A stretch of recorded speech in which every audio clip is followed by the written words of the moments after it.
Hi friends, welcome back my YouTube channel. जैसा कि आप सब जानते हैं कि यहाँ पर यूपी बोर्ड परीक्षा की तैयारी कराई जाती है। तो यहाँ पर आज से हम लोग एक नया टॉपिक मतलब एक नई स्ट्रेटेजी के साथ तैयार करेंगे कि जितने एनसीईआरटी का पेपर हुए हैं यूपी बोर्ड में उनको हम एक एक करके हल कराएंगे पार्ट बाई पार्ट करके। तो यहाँ पर हम सबसे पहले 2019 के पेपर को उठा रहे हैं। तो 2019 का जो पेपर है परीक्षा में सेट नंबर 822 बीबी उसके प्रश्नों को हम हल करेंगे और इसी तरीके से एक एक कर लास्ट में जो 2024 में परीक्षा हुआ है उस तक हम हल कर लेंगे ताकि ये परीक्षा में आए तो हम लोगों का हो आसानी से प्रश्न हल हो सके। तो चलिए हम पहले ये मॉडल पेपर है, अंसाल पेपर बोलते हैं इसको। तो यहाँ पर से हम 2019 का सेट नंबर 822 बीबी हल कर रहे हैं। तो पहला प्रश्न दिया है इसमें, बहुपद x square minus 2x minus 3 के शून्यक बताइए। मतलब यहाँ पर जो लिखा है पहला प्रश्न बहुविकल्पी से स्टार्ट हो रहा है। तो इसमें जो है बहुपद का दिया है x square minus 2x minus 3 के शून्यक बताइए। तो इसको हम हल करेंगे तो सिंपली गुणनखंड है। क्या है? गुणनखंड। देखिए यहाँ पर जो दिया इसका शून्यक पूछा है तो शून्यक याद करने से पहले हमें गुणनखंड अच्छी तरीके से आना चाहिए। तो इसका अगर हम गुणनखंड करेंगे तो वो होगा x square minus 3x plus 1x minus 3।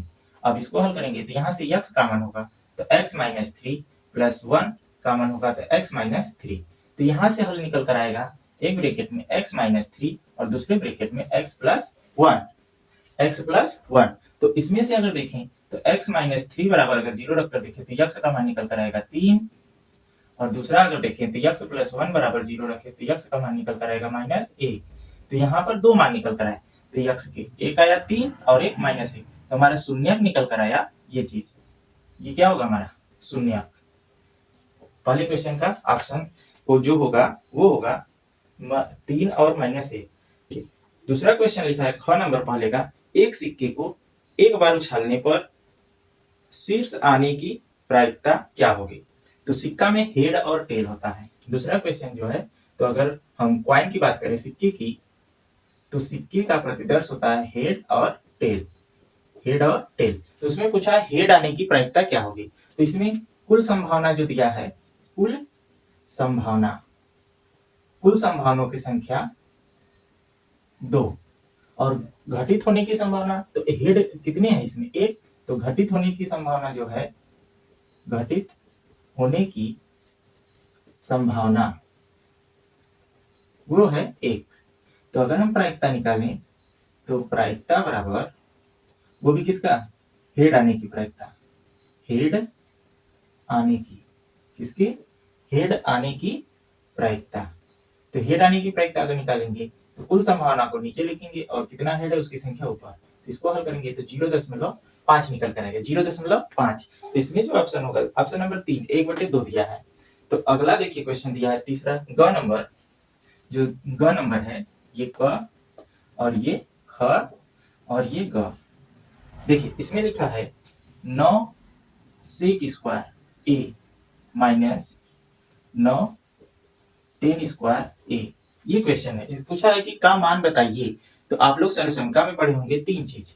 तो तीन चीज में पढ़े होंगे sine square theta plus cos square theta बराबर 1 और एक पढ़े होंगे sec square theta minus 10 square theta बराबर 1 और एक पढ़े होंगे cosec square theta minus cot square theta बराबर 1। ये तीन महत्वपूर्ण सरसंख्या है त्रिकोणमिति की। तो इसमें से देखेंगे तो अगर हम 9 कॉमन कर लिए यहाँ पर तो यहाँ पर क्या होगा कि सेक स्क्वायर ए माइनस 10 स्क्वायर ए यही बचेगा। अब यहाँ पर देखा जाए तो सेक स्क्वायर ए माइनस 10 स्क्वायर ये एक सरसंख्या है और इसका मान कितना होता है 1। तो यहाँ पर हम हल करें तो 9 गुणे ए मतलब कि ये आंसर निकल कर आएगा 9। आशा करता हूँ आप सबको समझ में आ रहा होगा। समझ में आया तो लाइक कमेंट जरूर कीजिएगा और अपने दोस्तों में भी शेयर जरूर कीजिएगा। अगला क्वेश्चन देखिए घ नंबर जो क्वेश्चन दिया है उसमें दिया है कि चित्र में बिंदु P के निर्देशांक बताइए। तो चित्र यहाँ पर हम आप लोगों को बनाकर दिखा दे रहे हैं दिए हैं। देखिए यहाँ पर पूछा है कि P का निर्देशांक। तो यहाँ पर देखें तो ये चीज है x अक्ष की दूरी। ये जो काटा है ये यहाँ से यहाँ तक की दूरी x अक्ष की दूरी और यहाँ से यहाँ तक की दूरी y अक्ष की दूरी। तो सबसे पहले निर्देशांक को लिखा जाता है किस फॉर्म में तो भुज और कोटि।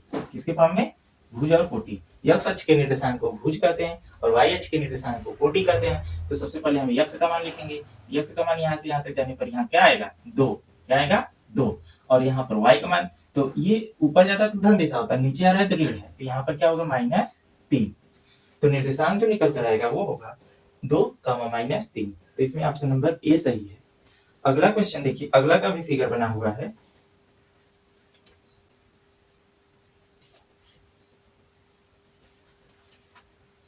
देखिए अगला क्वेश्चन में दिया है, चित्र में AB बराबर 3 सेमी, AC बराबर 6 सेमी, BD बराबर 2 सेमी और CD बराबर 4 सेमी। तो कोण BAD और कोण CAD का अनुपात क्या होगा? तो सबसे पहले हम इस त्रिभुज में देखें तो 3 त्रिभुज बन रहे हैं और उसमें से अगर देखें तो ये और ये 2 त्रिभुज हैं। इन दोनों का अगर हम संगत भुजा का अनुपात देखें अगर बराबर है, तो यदि त्रिभुज की संगत भुजा का अनुपात बराबर है तो वे समरूप होंगे। क्या होंगे? समरूप। तो समरूप त्रिभुज के संगत कोण भी आपस में क्या होते हैं? बराबर। तो सबसे पहले हम संगत भुजा का अनुपात देखें तो AB बटे AC बराबर BD बटे CD। तो AB का मान जो दिया है वो 3 दिया है, AC का मान जो दिया है वो 6 दिया है और BD का मान जो दिया है 2 दिया है, CD का मान जो दिया है 4 दिया है। अगर इसको काटे तो 1/2 और इसको काटे तो ये भी 1/2। तो 1/2 बराबर 1/2, अर्थात ये बराबर है। तो अगर संगत भुजा का अनुपात बराबर है तो त्रिभुज समरूप होंगे। तो समरूप त्रिभुज के संगत कोण भी आपस में क्या होते हैं? बराबर। तो ये कोण और ये कोण अगर देखा जाए तो BAD और CAD आपस में क्या होंगे? बराबर। तो अगर हम इसको यक्ष मानेंगे तो ये भी हमारा कितना होगा? यक्ष। मतलब इन दोनों का अनुपात जो होगा यक्ष अनुपात यक्ष, तो मतलब 1:1। इसका उत्तर होगा, इसमें ऑप्शन जो दिया है दूसरा नंबर सही है।